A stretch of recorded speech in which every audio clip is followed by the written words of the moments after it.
and improve there and are able to make that work. That's always beautiful to see. Game number 3 on Cursed Hollow. The Russian Circus going up against beGenius, ladies and gentlemen, now. And so far we had a 2-0 lead in the best of 5 series. Great play by both teams, actually. But the Russian Circus, after the last team fight on Dragonshire, turning it around, going straight for core, taking the game. And now they need to win one of the potential next 3 maps to make it into the league in 2017. Dehaka, I said it already in the draft for game number 2, we could see him banned at some point, and this is exactly what happens. The Russian Circus is just saying, like, yeah, we're going to get that out there. You're not going to get Dehaka. Take your Malfurion, like, we are happy with that, but Dehaka is not going to make it into this one. Yeah, both teams tired of dealing with that huge global presence and wave clear, so he is removed. Whereas beGenius banning out the ETC, looks like they wanted the Dehaka. That's what they've done every game so far, ban out the ETC and then pick up Dehaka to try and tank choke out their opponents. But this time, Russian Circus not having it, and beGenius getting the priority on Malfurion instead. And now, of course, the question, how is Zarya going to fit into the draft? beGenius really loves to play her. Russian Circus could try and pick her away here, or see if beGenius is forcing a different priority, since of course with Malfurion on this map you have a lot of other heroes that you would like to get. We're talking Vala, we're talking Li Ming, heroes that can interrupt. Tychus taken away, Thrall also claimed, so this time Russian Circus relying or trying to rely on the Earthquake here. And eliminating a couple of the options that beGenius was using in the last few games. But it wouldn't really shock me too much if we would see a Zarya together with a damage dealer for beGenius. It seems to be like right down their alley to go into those comfort drafts early on. Yeah, they know what they like and they know when to pick it, so I wouldn't be too surprised to see that either. And picking up the Zarya would deny it over to Russian Circus, because it would combo very, very well with the Thrall that they already have there. So it would just be solid for them. There's that Vala, potential range damage dealer you were talking about. And the question is, are they going to pick the Zarya with it, or even will they lock in the Vala? Last time they were thinking about it, they were hovering between Vala and Tychus. So right now it seems to be more of a case of, do they want Vala or Li Ming? Both work very well with Malphite. And Tyrael not going for the Zarya. Tyrael or Muradin for them. Tyrael, I would not mind that. I mean, it allows them completely different combos that we had so far. They can simply add a second frontliner if they want to. They can add a melee assassin to that combo. Have a bit more of a snowbally draft here. But yes, they go for the Tyrael. So he gains value after level 16, especially since he can steal camps away and can has a lot of zoning power. And the Russian Circus is actually afraid that there might be a bit of a focus on the melee assassin. They ban out Abathur, who has also the soak potential, away from tributes, from bosses on the offlane. So yeah, both of the teams again really thinking about what they want to avoid playing against here. Yeah, makes a lot of sense. The Abathur ban, like you said, this is very showy of a potential melee assassin by beGenius, so it's a solid ban by Russian Circus here. beGenius, like we said, they want to try and tank choke here. They've already banned out ETC. If they ban out Muradin or Johanna here, then Russian Circus are forced to take what is left, as they already banned out Dehaka. So good job with beGenius just trying to once again choke out Russian Circus, but they've done this every draft so far and it hasn't worked out for them. So it looks like they may actually avoid it and just let them have what they want and try and limit their support options instead. I actually think that the whole notion of really choking someone out these days is not working anymore properly. It worked when we had less heroes in the pool. Right now, you can, of course, like try to just deny a couple of specific heroes to an opponent. But especially with the newly found priority on Dehaka, on Johanna, I think Warrior Choke is basically non-existent anymore. And if you look at the support role, we are in a similar situation. Of course, if you know that your opponent only plays a certain range of tanks or supports, then you can still make that work. But right now, beGenius, they ban out Muradin, Johanna has been picked up. Considering how much Russian Circus prioritized Johanna, that doesn't shock them too much. They would have been happy with the Muradin too, I feel. Just adapt a little bit. But yeah, so it's just like the question, do you want to deal with the stuns on Muradin or not? And right now, they just say like Muradin, he is too tanky, too heavy there, has the engage tool, the gap closer. Johanna, on the other hand, has to rely on her heroic ability if she really wants to do that outside of the condemn. So yeah, the Vala being picked up for them now. Good backline damage. Nothing to be said about that. It surprises me that we didn't see Falstad yet, to be honest with you. On this map, he gains a lot of value. So a bit of a surprise personally that Falstad has not made it into the draft yet, neither as a ban or a pick.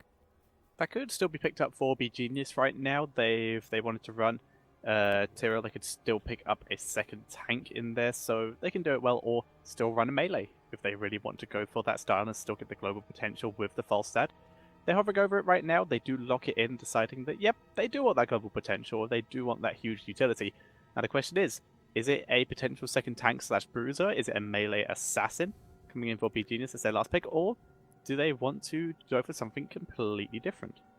I mean, what could you pick there? There's a lot of bans that we already come in, and a lot of heroes that we usually see at the side of the Tyrael, which are not really an option any longer. And Illidan has found his way into the place quite a bit. Zeratul, I would like the Greymane more than a Zeratul, I have to admit. I think Zeratul is incredibly powerful and strong right now, and I love seeing him in drafts. I just don't believe that he fits the comp as nicely as Greymane does. So I like that choice here, if we look on those two. So you have a hero that can engage onto the front line, that has a huge burst potential to jump on the backline hero. Tyrael finds himself more or less alone at the front, so he has to be a bit careful with the play here. But as long as Greymane, as long as they pick their fights wisely and start to jump deep, they can make huge plays here. Yep, completely agree. The Greymane can work well as long as it's not counterplayed efficiently by the Johanna. That could completely shut it down. But this does give beGenius a lot of core opportunity as well. There's been a lot of opportunities where they thought about going for core and then changed their mind.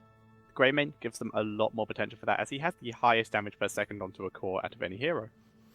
Yeah, the Russian Circus with a heal.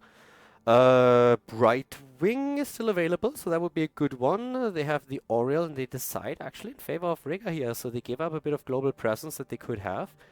Decide against that in favor of a Rega, which will once again supply the Thrall also with the Lightning Shield and has the Ancestral. Going for the panic button here, dropping the Ancestral and maybe even trying to get some synergy with the slows here. But yeah, overall, solid drafts for both of the teams here.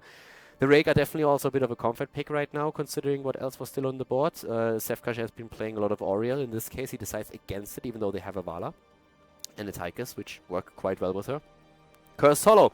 It could be the last map, and let's jump into the game and see if beGenius can start a bit of a comeback here for themselves, or if the Russian Circus takes the third map as well and qualifies for the HGC 2017.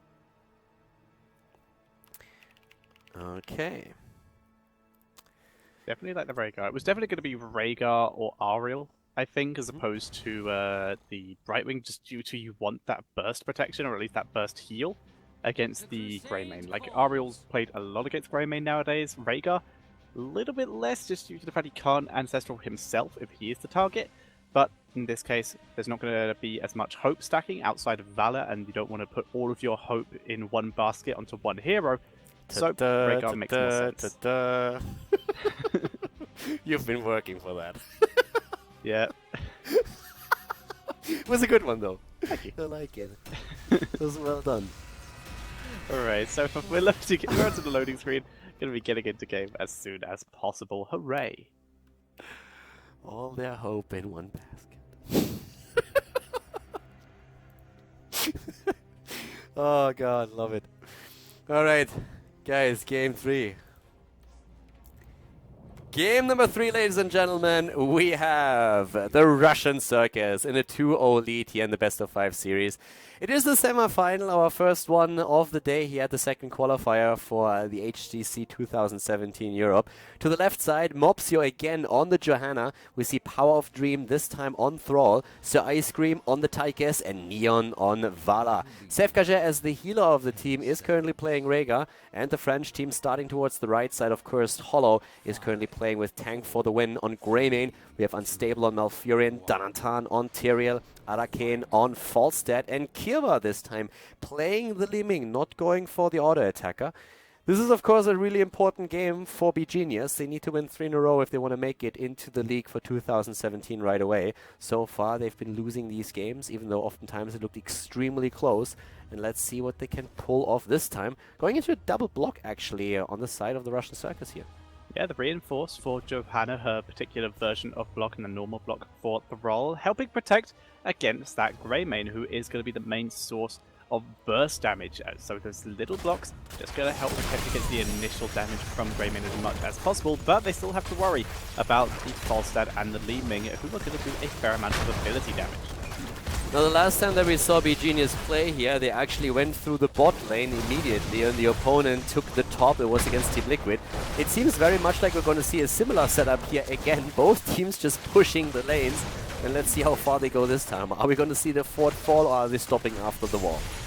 This time we did see Johanna attempt to rotate down to bot to slow this down a bit, but she didn't really achieve much. She is still able to get all her XP in mid though, so that is fine. But this time, not going to see the forts dying this early. Instead, it is just rotations. We're seeing a lot of pressure going onto Mopsio here, but another attempt at a tower coming in for beGenius. Trying to burst them down as quick as possible. Kira doing the classic Li Ming, poke all your buildings with all my spells. Despite it being nerfed, it's still down.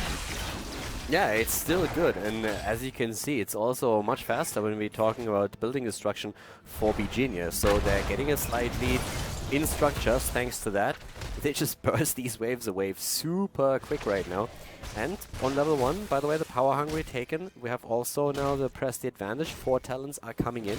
Slight lead, of course, in experience for the French team. Nothing too crazy just yet. But now 2 minutes into the game, we see Rega immediately aiming for the first Siege Giant camp.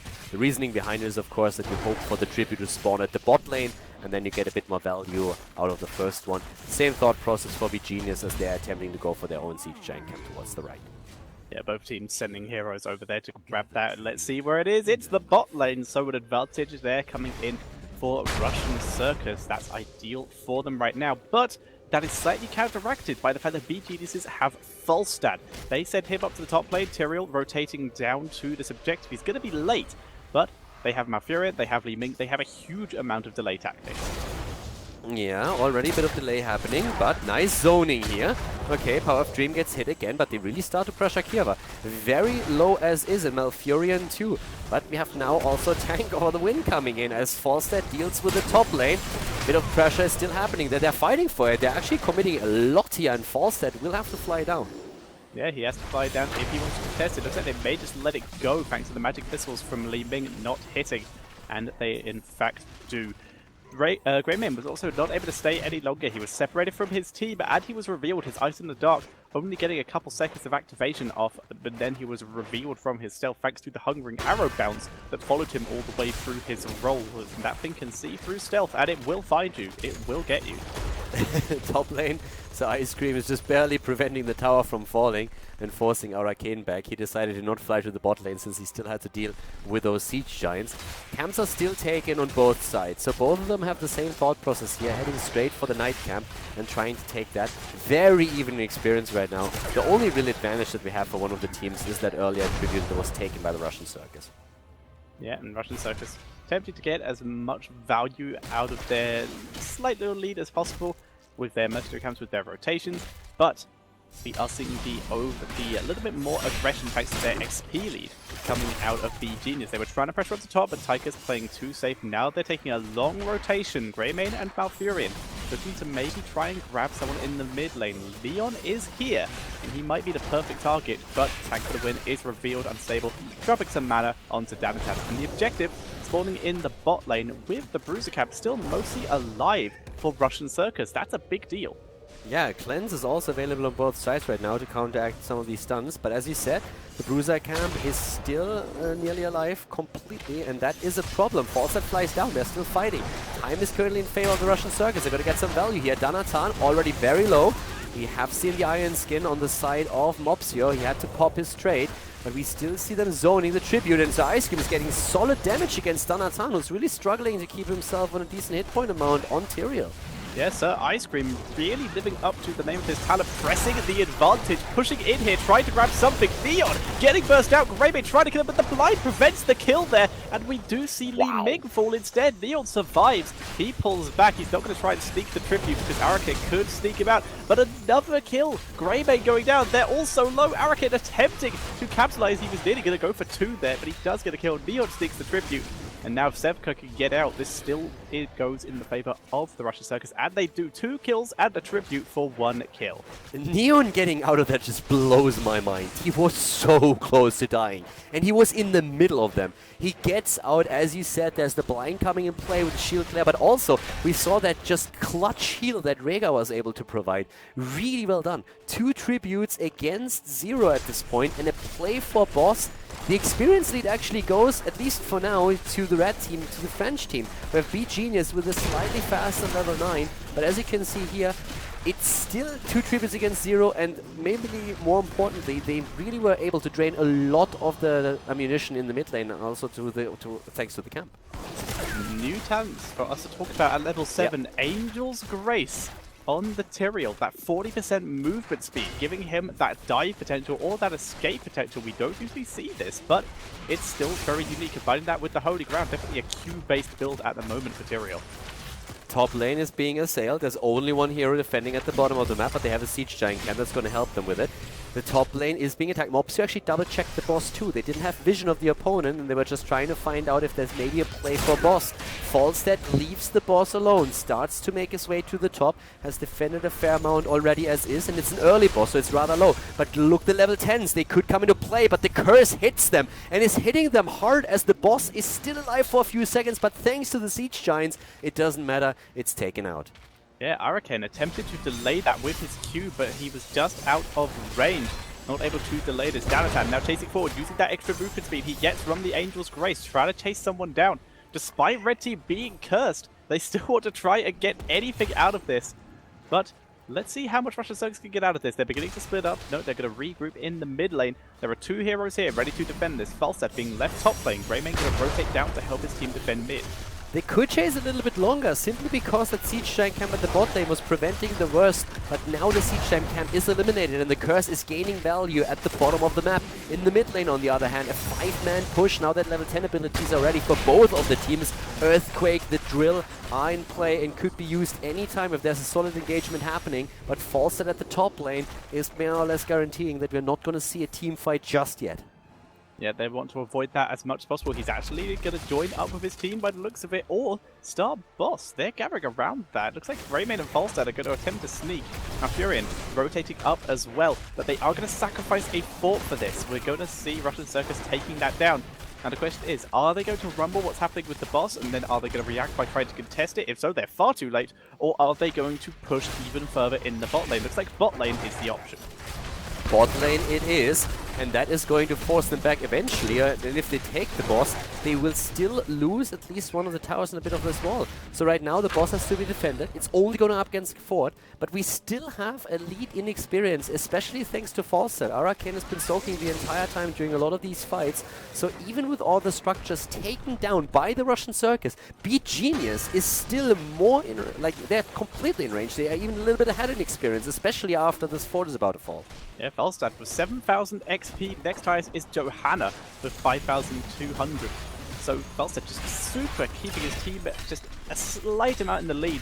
But they so far haven't been able to capitalize on that. They've not been able to take fights when they have talent advantages. However, this could be their best opportunity, with the next tribute will be coming in a little bit. They may have 13 for it, and they may be able to capitalize on it, or at least put pressure onto the lanes and try and take a fight once they hit the level 13s, which they're attempting to get via the structures. It's crazy. They actually got cursed. The curse got value. It's not like it didn't get anything done, but they still are behind in experience. So even though they didn't allow a single tribute for the opponent to be taken, they dropped 2 forts, they are still behind. So beGenius does a much better job when it comes to lane soaking and just using that global that they have on Falstad. Very well done. Yeah, we're seeing Valor attempting to change that though. She is currently split pushing the top lane, getting the XP from there. Falstad still just keeping that slightly for his team with the bot lane, but once again, level 13 available for beGenius. No capitalization available. They can't do anything with it, and as such, we will see Russian Circus creep their way to a level 13 talent as well, and bring it back to even talents, meaning that they can take fights again.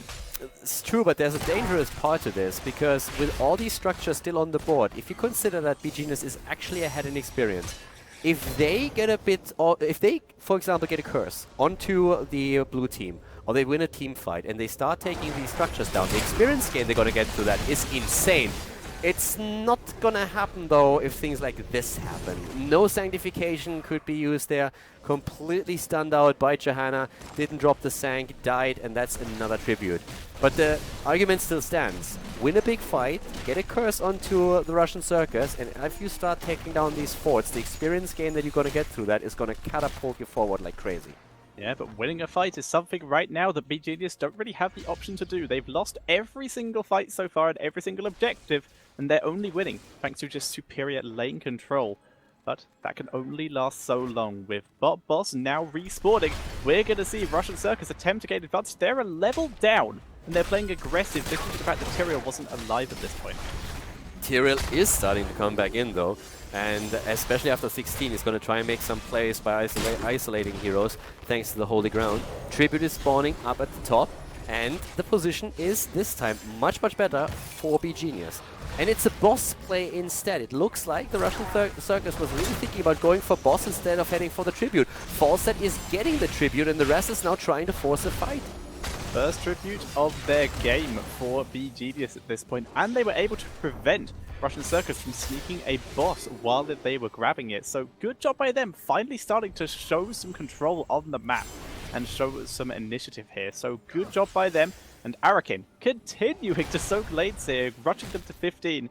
And then if they can get their 16, like I said, Holy Ground is going to give a huge amount of play potential over to beGenius. But Tag for the win, going to prevent anything happening with that for the moment getting taken down. Going full Chinese meta here against them. The entire time just traps set up in bushes and they walk into them. And that was 2 cooldowns that they just dropped. They were totally willing to sacrifice Earthquake and Stray for it. And they're saying like, yep, we're going to take the boss right now. Falstad is continuing to push the top lane. There's no reason for him so far to really move down. Couldn't have done anything to save Greymane. He's just trying to go through that wall, get some value on the keep. And they are closing in on level 16. They are getting farther and farther ahead in experience. And someone has eventually to go back to deal with Arcane. He's going go for keep if they don't do something here. Yeah, he's still going. He's still pushing. No one has beat back yet. He's just going to barrel roll out and fly away. He's right next to this tribute. He can just grab that. He still has his take flight. So he can just grab that if no one reacts quick enough. But no, he beat back thinking that there was going to be a push. And also to help defend the boss. So once again, another tribute will go over to Russian Circus here. And they can use that time to de-push the top lane as well, because that's still pushed up to keep. I don't even understand why he went back. I don't get it, because if he doesn't have vision, then yes, he is probably frightened that he's being attacked and dropped. But he had vision of everybody, if I'm not mistaken. There was a 4-man showing at the bot lane. Thrall was heading up to the tribute. Thor was mid lane at the moment when he moved back, so he could have bursted another wave down. He could have taken another wave, pushed it in a little bit farther, and still escaped quite easily here. Was a bit afraid there, but I don't really think he necessarily needed to do that. Anyways, he reached his goal. They have 16, they still have a lead. They are still ahead in experience, and now they have 16 talents, and that's a bit of a game changer here too, because Holy Ground will have a massive impact on this. Yeah, Holy Ground could be a big deal, and this is the perfect opportunity to show it off around a boss, but Russian Circus in a better position here as they have all 5 heroes preventing this boss, while Falstad was continuing to do Falstad things and push this bottom lane. But with the tribute up, Russian Circus know that this could mean a curse for them, so they're going to move in and attempt to gain control of that. Mobzio aggressively positioned to try and zone heroes out beyond dodging out that arcane orb. Yeah. In this situation, the comp that we see for Russian Circus is so much better. Immediately the Earthquake. They have so much potential. The grenade alone can wreck them at this point. The silence is in, but does it really do enough? It doesn't look like it. Malfurion is in trouble already, using the Ice Block and is dying immediately as we're all of a sudden seeing Greymane jumping and going for the kill, taking down Bala, taking down Rhaegar. It's a double kill, and Power of Dream is falling too. They finally get the momentum they were hoping for and grab tribute number 2. Yeah, and they want to get Mobzio, also Ice Cream as well. So Ice Cream sustaining through. They're able to take down Falstad. Attack for the win. Did he go too deep here? He's pulling back away to Kira here. And they're still going to attempt to take down Mobzio. They will get him here eventually. Mobzio, please. There we go. He finally goes down. And once again, beGenius able to take a fight using a bit of a snowball there, thanks to that Greymane. Nicely done. And Greymane able to keep himself alive thanks to his on the Prowl talent, giving himself that extra movement speed, and even able to get extra damage out thanks to Eager Wolf on level 16, increasing his attack speed even in human form, so he was able to just drop even more damage onto his targets. Jumping in there was just like so good. They finally get some of that momentum going that they were hoping for so long, so they got an entire team wipe off, and they get the boss now. But still, We have a camp pushing through the mid lane. They have lost a lot so far, but they have the level lead, and a quite impressive one at that. We've been talking about all that soaking that Fawcett has been doing throughout the game, and he is currently just trying to make sure that they're headed faster and faster into level 20 when they can start to make some plays. And just simply from a poke perspective, the setup that we have for the Russian Circus is just like so much better with the Vala and also with the grenade being dropped. So it's a very careful game that beGenius still has to fight here. This is a curse tribute one way or another. Yeah, both teams will get a curse. Dalatan juking himself away there to safety. And now he's in a good position to try and wrap around behind. He has Sank again, wants to try and holy ground some heroes away. He prevents their escape now. Can they make an engagement out of this? Trying to get some damage onto Leon. The Earthquake is dropped. Here comes the Strafe. Dropping damage. They can kill Altero before the Sank, and they do! And they also go for tank for the win again. Tyrael is already down. They want another kill. They go for unstable. He drops the silence, but it's already too late.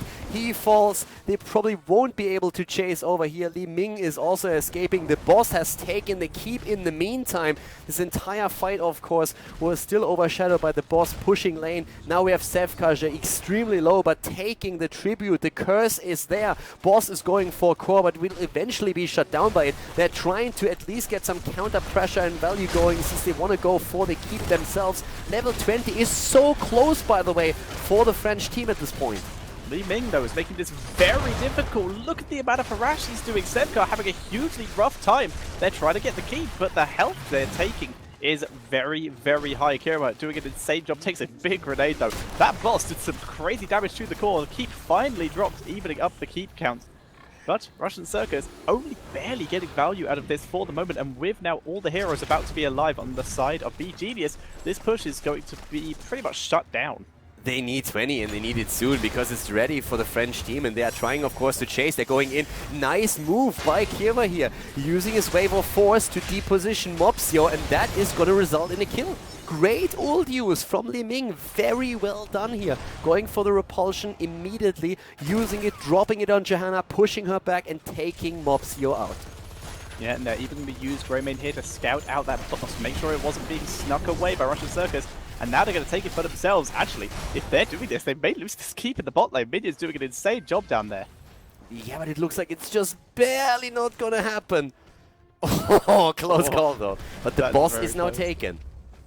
Yeah, boss is taken. That's going to start pressuring the bot lane, and we're going to see beGenius going with it. They want to try and get this, while Russian Circus taking the time to grab the Siege Giants in the top lane. A couple players being back, which is only just about a similar time for walking. I mean, the keep is gonna fall. The only question is, do you get core or don't you? Earthquake is ready. They need to make sure the defense is strong now. This is not gonna be easy. Oh my god, 20 versus 20 is now ready. And that alone is already game changer with the Earth Shield and the Focus Sights in. Death Siphon is now in play as well. They move behind the boss. They go behind the boss. They're trying to go for the kills, but they immediately disengage. Great play here. Making sure that you push them out, that there's no chase happening. The boss is already being attacked by Tychus. It's rather low. The shields are being scratched. They're starting to move in. They want to scale Dark for the win is down. Graven goes down. The Sank is on the ground. They're just going for the core tetcher. The silence hit nothing through the Sank, and it's gonna be game, and we're gonna see beGenius take game number 3, and we have a series on our hand, Keldor. Like,